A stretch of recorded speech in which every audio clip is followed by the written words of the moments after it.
जो उपदेश आप यहां पे दे रहे थे वे, यही उपदेश उस समय समाजवादी पार्टी के मुखिया को और उस समय के सरकार के संचालकों को दे होते ना,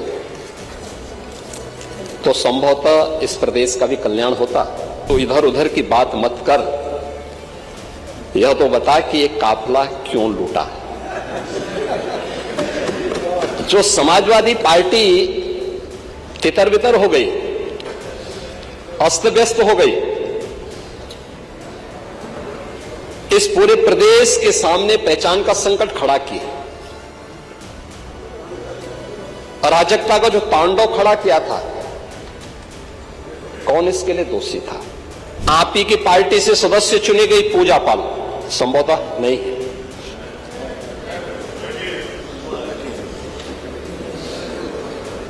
आपकी सदस्य थी, आपने उन्हें न्याय नहीं दिला पाए,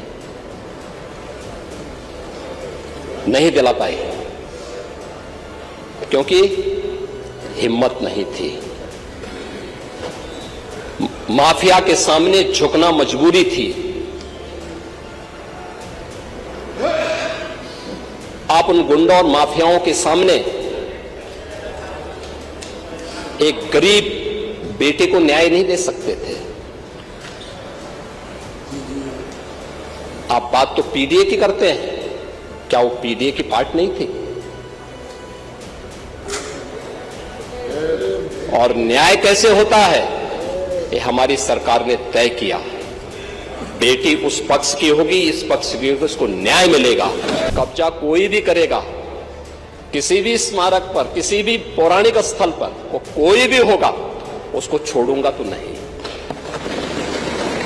या किसी सरकारी लैंड पर कोई माफिया कब्जा करके जबरदस्ती उसको मॉल बना करके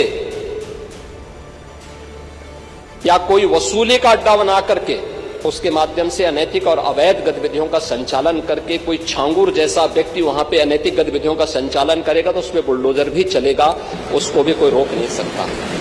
ये जो बड़ी बड़ी बातें आप लोग करते हैं ना, ये समाजवादी पार्टी का अहंकार है। जब व्यक्ति में अहंकार आता है तो कहता है कि मैंने ये कर दिया, लेकिन जब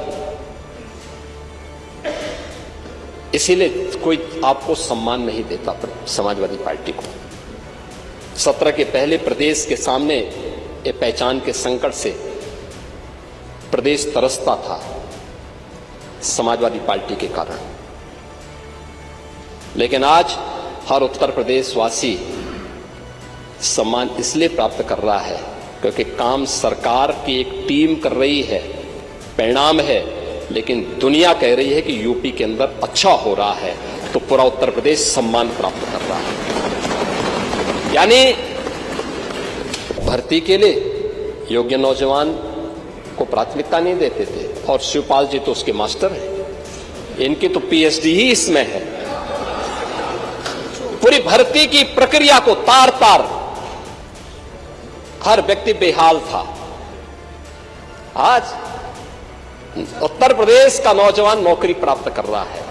क्या शिक्षा में, क्या उत्तर प्रदेश लोक सेवा आयोग में, क्या अधीनस्थ सेवा चयन आयोग में, क्या पुलिस भर्ती बोर्ड में, और भर्ती की इस प्रक्रिया को ही पारदर्शी बनाने के लिए हम लोगों ने हरेक स्तर पर उस प्रकार के तंत्र को विकसित किया है। और इसीलिए शिक्षा आयोग में भी उत्तर प्रदेश के रिटायर्ड डीजीपी को बिठाया है कि जैसे माफिया की कमर तोड़ी गई है, नकल माफिया की कमर को भी वहां बैठ करके ऐसे तोड़ना है।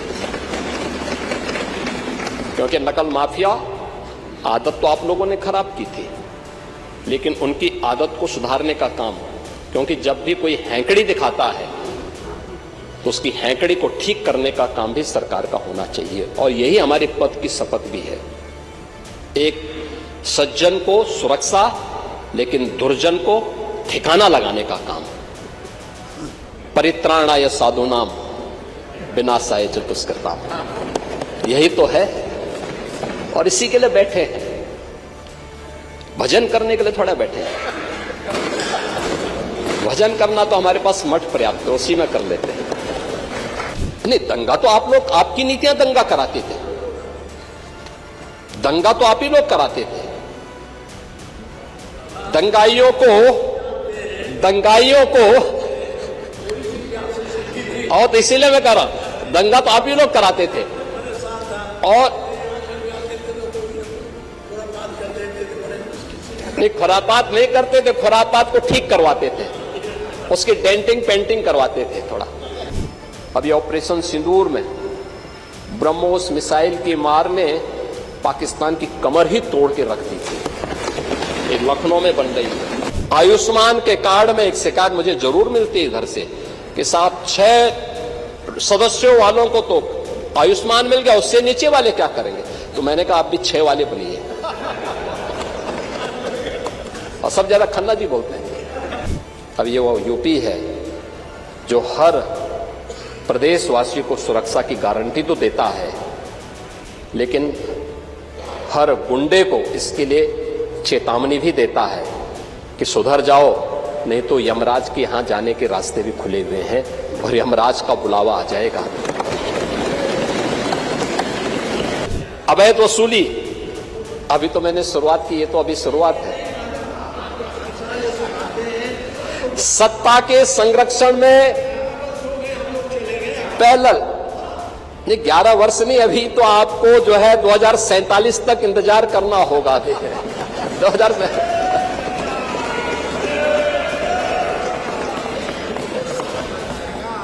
चाहे जो कहिए, रूल ऑफ लॉ आज यूपी के अंदर है। कोई सांप्रदायिक दंगा नहीं है। दंगाई, ओह, दंगा कैसे होता है और दंगाई का उपचार कैसे होना है, हाँ, तो बरेली के मौलाना से पूछ लो। अब यहां न कर्फ्यू है न दंगा है, अब यूपी में सब देखो। बांग्लादेश में एक दलित नौजवान को कैसे जला दिया गया। आप लोग गाजा पट्टी में होने वाले किसी भी उस पर आंसू बहाते हैं, लेकिन आपकी जबान से एक शब्द नहीं निकल रहा है क्योंकि एक दलित नौजवान मारा गया बांग्लादेश में। पाकिस्तान और बांग्लादेश में हिंदू मारा जाता है तो आपके मुंह बंद हो जाते हैं, क्योंकि मरने वाला हिंदू है, दलित है, आप बोलेंगे नहीं। और यही सच्चाई है। निंदा प्रस्ताव पारित होना चाहिए और ये प्रस्ताव नेता विरोधी दल की तरफ से आना चाहिए कि इस घटना की हम भर्त्सना करते हैं और बांग्लादेश सरकार को इस बात की चेतावनी देता हूं। और इसीलिए हम कह रहे हैं, नोट करना, ये चीजें होनी चाहिए और हमारा भी प्रयास होना चाहिए। जब बांग्लादेशी को यहां से निकालेंगे और रोहिंग्या को यहां से बाहर का रास्ता दिखाएंगे तो उनके समर्थन में मत आना।